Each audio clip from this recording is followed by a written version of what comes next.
Howdy, AP PreCal. It is Miss Kosh. Today I want to look at Mr. Passwater. So his notes from 3.1. I'm pretty sure I made a video on these exact notes last year, but there was a couple things that I think I've done differently. So by the way, always go back and look at my playlists because I'm trying to stay as organized as possible, and I have a ton of videos. So odds are I may already have something that you need. So go look. Okay, so a periodic relationship between two variables occurs when the output values demonstrate a repeating pattern. Okay, so you have this repeating pattern over a successive equal length interval. Okay, so when I look at this one right here, I see this pattern and it shows up again. It's this exact pattern, and if it's really periodic, it's going to keep doing that, and this size doesn't get to change throughout these. The period of the function is the length of the x values that it takes for the function to complete one cycle. I like to say the period is how long does it take it to do everything it's going to do. So in this one, we've got this little line here that's got a slope of 1, then we've got a slope of 0, then we've got a slope of, what is that, -2 maybe? Slope of 1. Anyway, so if we, they tell us in example 1, the function is periodic with a period of 4, a portion of the graph, draw 2 additional periods. Okay, so I think we had a slope of 1 to here, then we went like this, and then we had a slope of 2, was that right?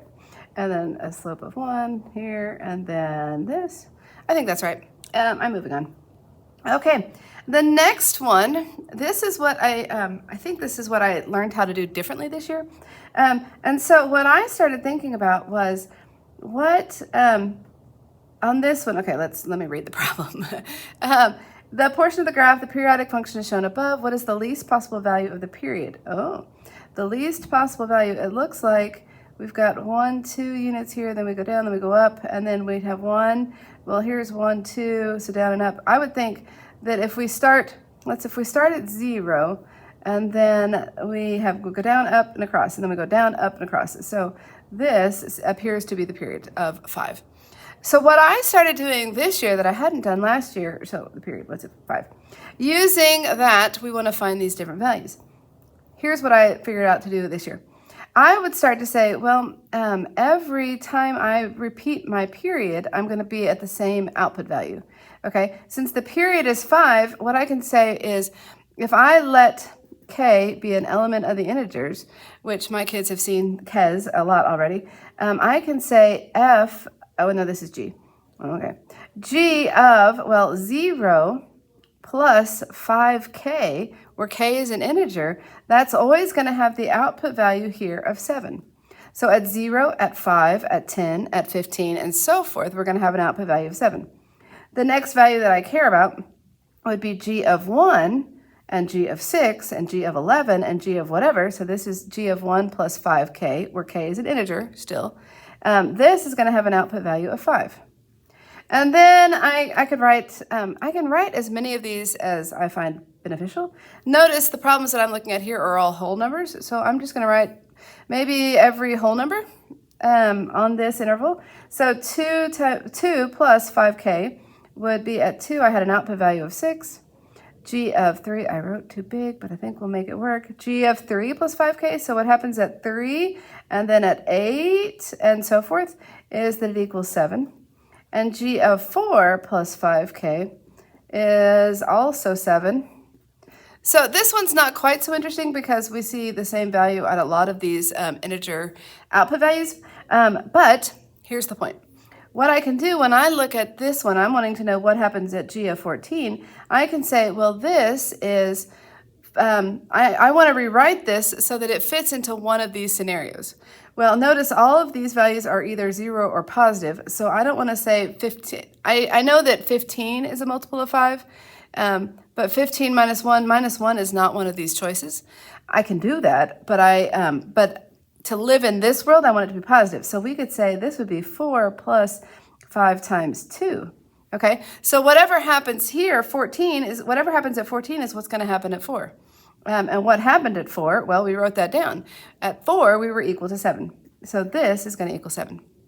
Okay, the next one, 72. Well, I know that 70 is a multiple of 5. So this would be, okay, that's an equal sign. This would be equal to g of, well, it's 2 more than 5 times, 70 would go in there, 14. If I'm wrong, comment nicely down below. I can do the hard math. Sometimes I forget how to multiply. Okay, so whatever happens at 72 is also going to happen at 2. So g of 2 we wrote down, and that is equal to 6.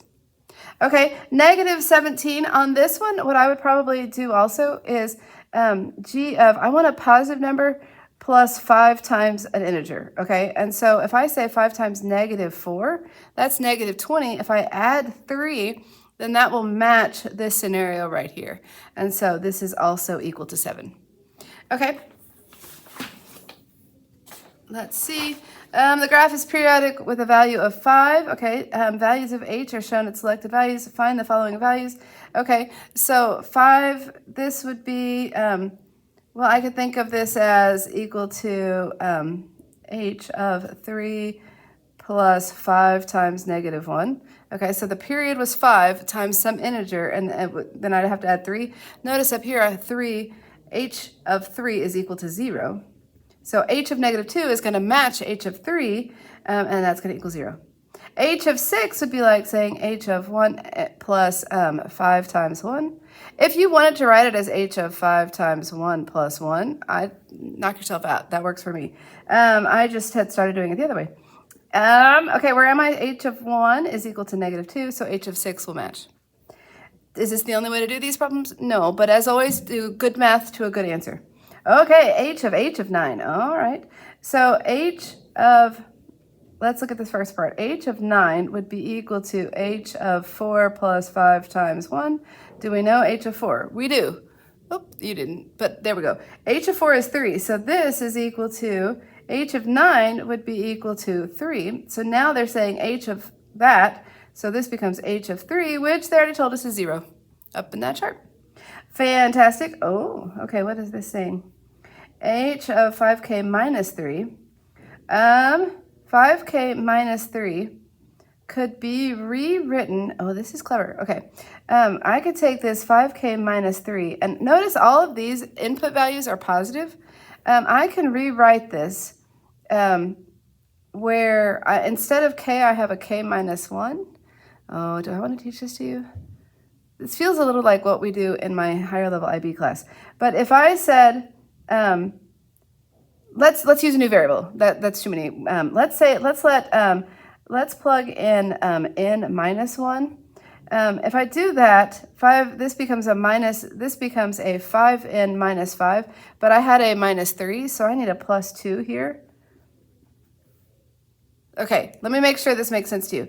5k minus 3 could be rewritten as 5 times n minus 1 plus 2. So it's a different integer that we're using. Instead of the integer k, I should define that to be an integer, but there you go.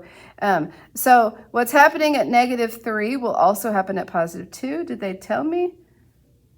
H of... no, they didn't, but you know what they did tell me? They told me something that's happening at 7. Oh, this is clever. And this, 7, h of 7 would be equal to h of... well, 2 plus 5 times 1, whatever happens at h of 7 is also going to happen at h of 2. So this, what happens here at 2 is going to match what happens here at 7. This whole mess right here is equal to positive 2. If you need me to clarify that again, comment down below. I did the best I could, and there we go.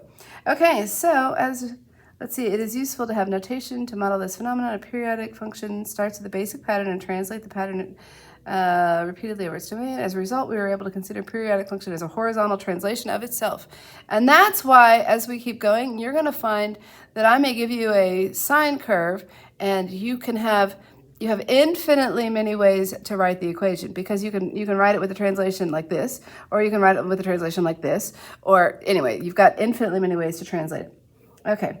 An example for the period h of h was 5. Example 4 was back here. Okay. Meaning that we could translate the graph 5 units, and that means that the function h satisfies this. F of x is equal to f of x plus h. Yes. Okay.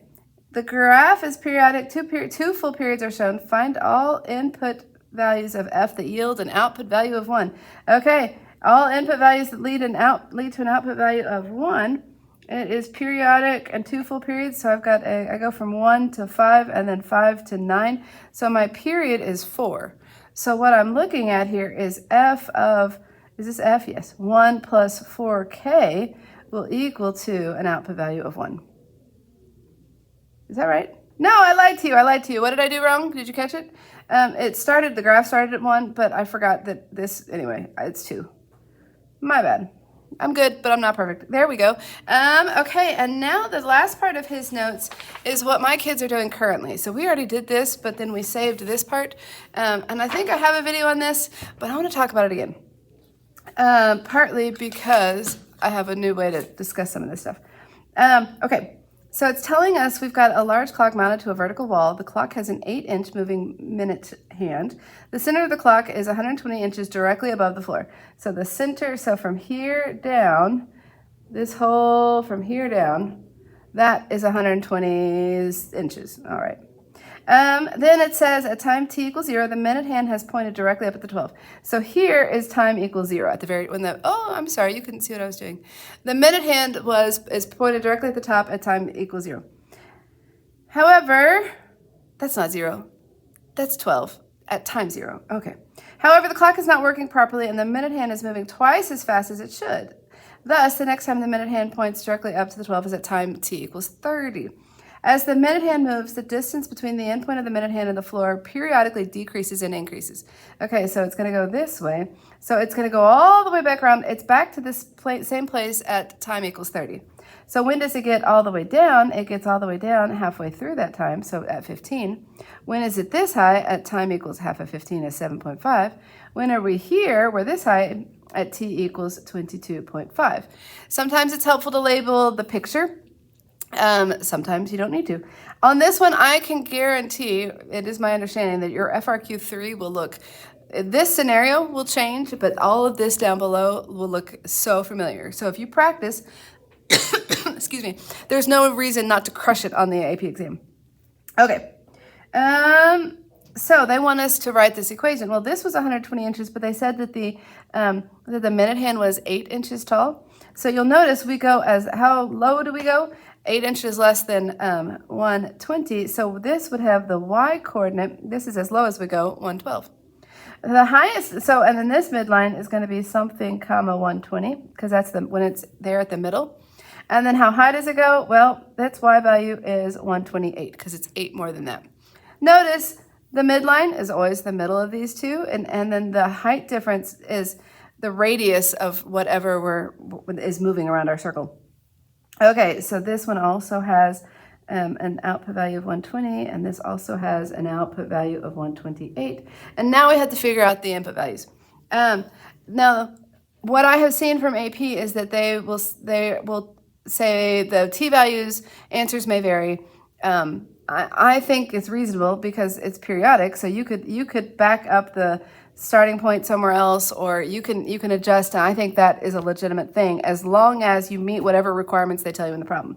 So they're telling us at time t equals 0, the minute hand is pointed directly at the 12. Pointed directly at the 12 means it's as high as it's going to go. So you have to make time 0 either be this max, or you could, I don't see why not, back this up and you could make it that max. I don't know why you'd want to, but I think it has to be a max at time 0. So we could call this one 0 because that's the easiest thing to do. This is a 128. Can you read my handwriting? And then, well, how long did it take us to do everything we were going to do? 30 seconds. This would be 15. We already wrote these down, 7.5, and then, 22.5. Can you read what I'm trying to write? And we have labeled these points. And for whatever reason, they like to use F, G, J, K, and P. Okay. Now, here's the part where we're having to refer back to something we learned at the very beginning of the year. And that is, we're going to talk about, is the graph positive, negative? Is the graph increasing, decreasing? Is the graph concave up, concave down? Okay. And so I made a little chart when we were, as I was teaching in the fall of this year, so the second time through the course, I started writing this. And we can talk about what our y values are doing and what our average rate of change is doing. Okay, so our y values can be positive or negative, which tells us nothing about our average rate of change. Okay, I can just have a positive output value and fantastic. whatever. We may not have any sort of rate of change. I can have my y values, they can be increasing or decreasing. If my y values are increasing, then my average rate of change is positive. If my y values are decreasing, my average rate of change is negative. And then I can also look at my y values and see if they're concave up or down. When they're concave up, the average rate of change is increasing. When they're concave down, my average rate of change is decreasing. Okay, so notice when they're about to ask us these questions. Let's see, can you keep that in your view while I show you everything? Maybe if I zoom out. Okay. On this first one, they're saying they want us to go from G to J. Okay, so they like to change that on these different problems, but they write this the same way. They'll just swap out these letters. At least that's what I've seen. So where is G and where is J? G is here. So we are looking at this little piece. Notice all of my y values are positive. My graph never hits the x-axis because I'm 112 at my smallest. And so it can't possibly be negative. I don't have any negative y values. And then what's happening from G to J, my graph is going down, my graph is decreasing. So that's what they're asking us here. Then they say, describe how the rate of change is changing on that interval. Well, we are concave up, which tells me that my rate of change is increasing. And I'm done. Okay, so like, subscribe, comment, and let me know how I can help you. And of course, we have to do good math to a good answer, and you need to go practice.